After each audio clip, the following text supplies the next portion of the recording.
Cari amici di Bella Sicilia, buon pomeriggio a tutti, dai colori della meravigliosa spiaggia di Brolo.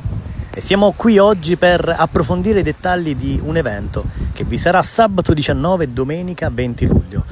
la Festa della Marina, a cura dell'associazione Amarina, con la riemersione del Cristo degli Abissi, che si trova adagiato sui fondali proprio dello scoglio di Brolo che vedete in questo momento. Sarà una grande occasione anche per immergersi nelle bellezze della città, ma continuate a seguirci perché approfondiremo attraverso tanti dettagli, tante interviste, questo importante momento al quale siete tutti invitati a viverlo di persona, quindi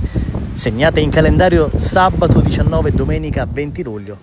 la Festa della Marina a Brolo. Saranno dei momenti eccezionali, l'emozionante uscita del Cristo degli Abissi che incontrerà la Madonna dei Pescatori e tanti altri momenti, quindi